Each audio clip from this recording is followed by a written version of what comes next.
Okay, we're recording, so take it away.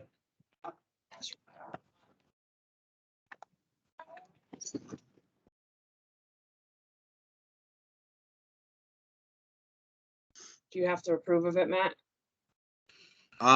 Shouldn't have to. Oh yeah, I do. This Sorry. meeting? Allow. Yep. Sorry about that. You want to drink something? Go back to your first.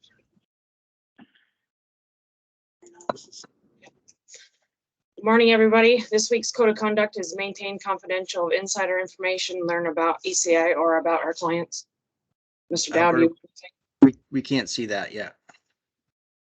I think you got to move it to the screen where the camera is.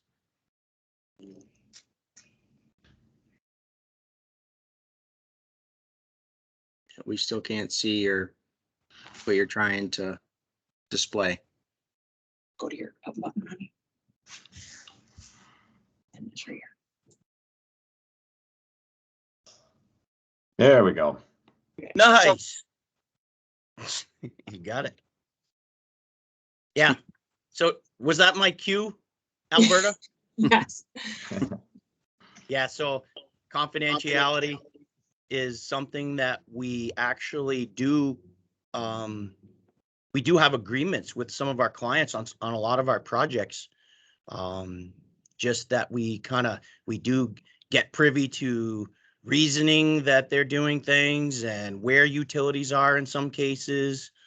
And we need to make sure that the project managers are letting us know, especially when we have those agreements.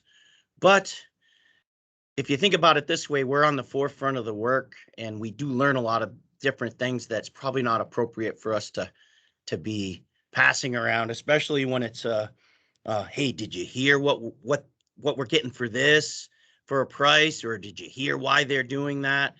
Especially when it goes outside our group, and kind of like with the rumors and things where somebody's kind of innocently saying it. So what I say is, if it doesn't feel comfortable, just think about it a little bit when you're talking about some of these items, because I think everyone has good judgment in hindsight. So if we just think about it a little bit, is this something I probably shouldn't be talking about? Yes, then don't say it. That's all I'll say about that. It's usually, I think most of the people that work here, probably everybody that works here, has good judgment. We all have really good judgment in the rear view. Yeah, that wasn't a good thing to say or do. But if we just put a little pause in our communication, especially when it comes to that confidential information, we kind of all know what it is. Anything to add on that, Ken? No, that sounds good. Yeah. Just a rule of thumb. So with that, everyone looks good in their pink this morning. So I just wonder how the job sites are going to look with the pink and the vests. Are these high vis, Matt? Yes, they are. Okay. Just wanted to check. Yeah, not road safe, but for our job Okay. sites. Yeah, not Yeah. on the right away of a roadway, but yeah. They're high vis. Okay. Good answer. Spoken like a true safety director. He always qualifies it. All right. Back to you guys. So this week we're at 130 days without a recordable injury. Take it away, Sarah. So October is Breast Cancer Awareness Month. Thank you everybody that is wearing pink today. I love it. Early detection, you guys, men and women can get breast cancer. So self-exams, mammograms for women that are over the age of 40, unless they have family history, then they request it at 30. Yearly physicals, and be physically active. Some statistics that are kind of mind-boggling sometimes. 1 out of every 8 women get breast cancer. So here at ACI, we have approximately 7 to 8 women, and 1 person can get it. 1 out of every 1,000 men get breast cancer, and it usually starts behind the nipple in the form of a tumor. The 5-year survival rate for women right now is 89%. And back in the 60s, it was 63%. So that, I mean, we've come a long way. And breast cancer does not discriminate. So please encourage the women and the men in your family to get examined. And I want to personally thank everybody for the support over the last year. I love seeing the pink shirts out there, and 100% of the proceeds are going to the American Cancer Society. And so far, we've raised $2,900. So Nice. Good Yeah, deal. that's awesome. Yep. Thank you, Sarah. thank you. And thank you, Alberta, for doing all this, and thank you for presenting it. It certainly means a lot to us to support the cause. So hopefully there'll be, I think there's more t-shirts. Let's clarify that. Are there more t-shirts for We sale? do, yes. The only Okay. size we're out of is large. Yep. So check in if you haven't bought a t-shirt for yourself, your family, or anybody. Did we order some child size? Not yet. We're just trying to get what sizes are really needed. Okay. So that we're not sitting on a bunch of them. So if anybody wants any kid sizes, just let us know and we can get those ordered. Sounds good. All right. Thank you, guys. Thank you. I'll take over here.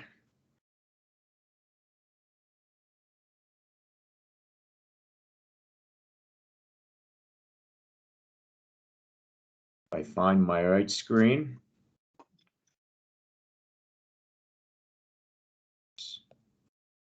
There we go. Can you see that?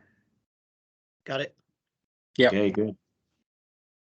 So for announcements, no new announcements. Actually, I do have one here besides this, but the pet food warehouse thing, that's from last week. So if you buy pet food or other pet type of things, then look for a discount at Pet Food Warehouse. You have to fill out the document. Actually, I didn't get a document to put in here, so I'll try to get it next week. The other thing that Joey sent a little earlier was regarding time cards.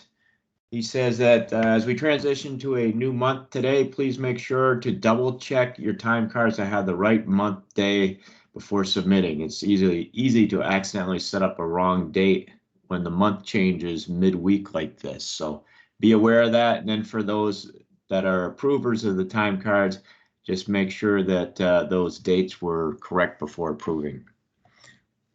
So Breast Cancer Awareness Month, we just had the presentation. That was great. And again, the t-shirts are $10 each, or donation, and whatever you want to donate. We don't turn away money on this donation thing. So check with Alberta and Sarah for more details. We have one new employee. My screen keeps flickering here.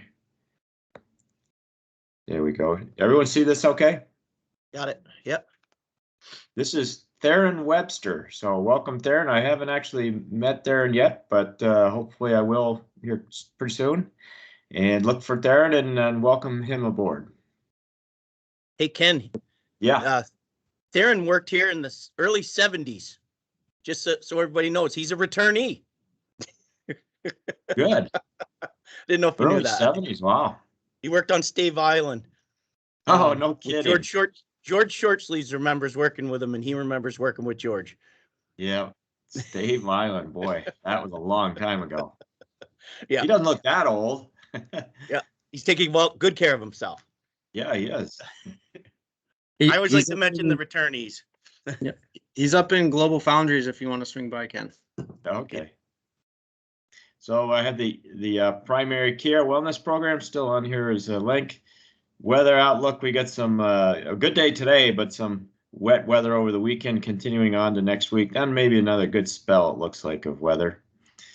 The ECI COVID policies are here, and congratulations to Vermonters. We're at 87.8% vaccinated. And there's some other information if you need it there. So for the project this week, I am highlighting the UVM Utility Vault MH-N2 repairs in Burlington, of course. And we're contracted with the University of Vermont to repair an existing underground concrete steam vault in Kerrigan Drive at the south end of Jeffords Hall. The vault had experienced significant deterioration and cracking in the concrete that required extensive repairs. The 18-foot by 20-foot vault is within Kerrigan Drive and surrounded by existing utilities and steam lines, which come into the vault on 3 sides. And the vault floor is 11'8" below Kerrigan Drive, which further limited access to the vault from the outside. Therefore, UVM design consultants specified only limited complete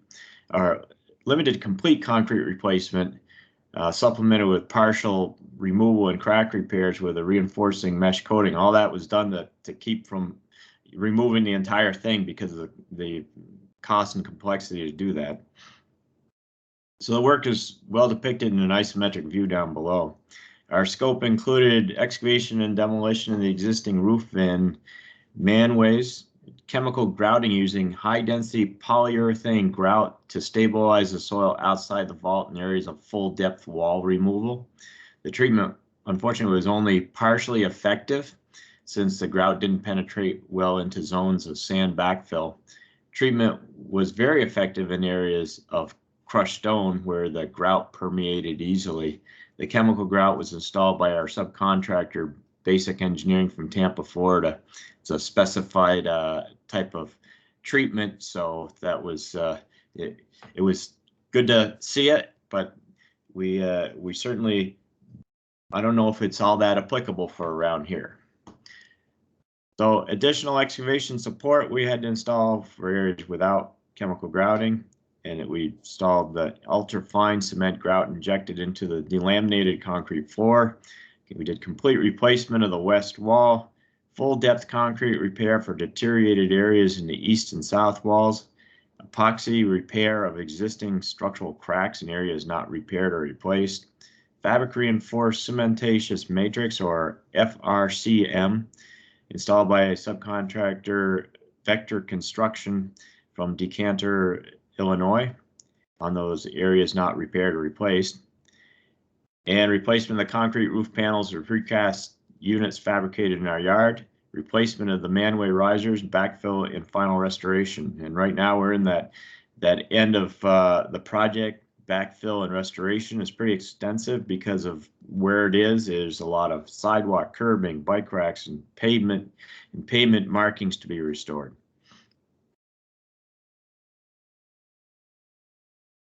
I'm waiting for my screen to kind of come back. There it is. So the project site is right there. Jeffords Hall is that one near that main, kind of between the main street and the water tower. You see the water tower in blue there. So Jeffords Hall is that bent building, and then this is one of the, like a bus entrance, pretty much only off of Main Street, and we're right at that corner. This picture was taken from the contract documents, the drawings, and it shows some of the cracking, the structural cracks inside of the vault with crack monitors on them. Here's that isometric view. All that red was replaced work. This is the demo plan. You can see that the top of the structure was below grade too. The risers, the manhole, manways, here we go, are like 4 feet down, 3.5 or so feet down. This is when the soil treatment was being done by the subcontractor. It's a 2-part product that's injected under pressure.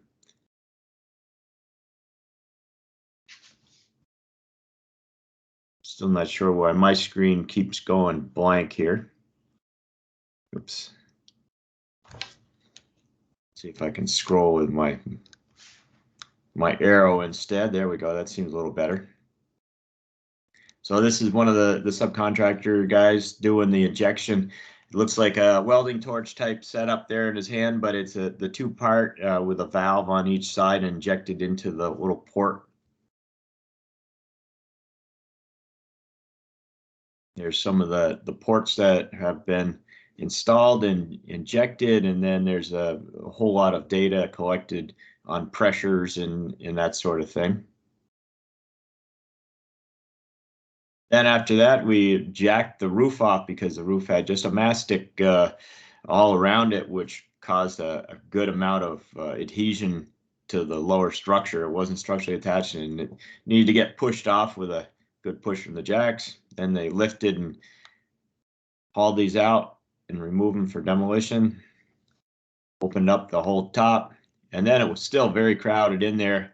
You can see looking down on this photo into the area where the guys are doing some demolition and working underneath or around all that, all the piping and so on. So it was a very tight, challenging job. That was a lot of the hard work, and dusty and dry and hot back then. So they did a great job.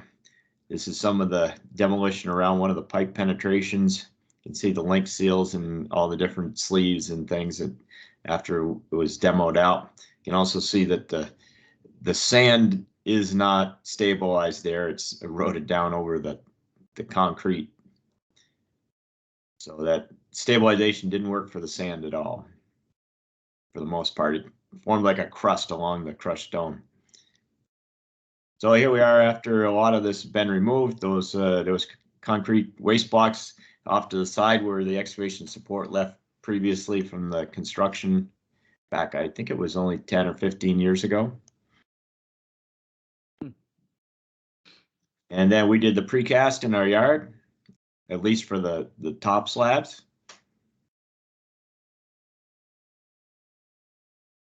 And then this is when we raised the walls, they decided to bring the whole structure up inside.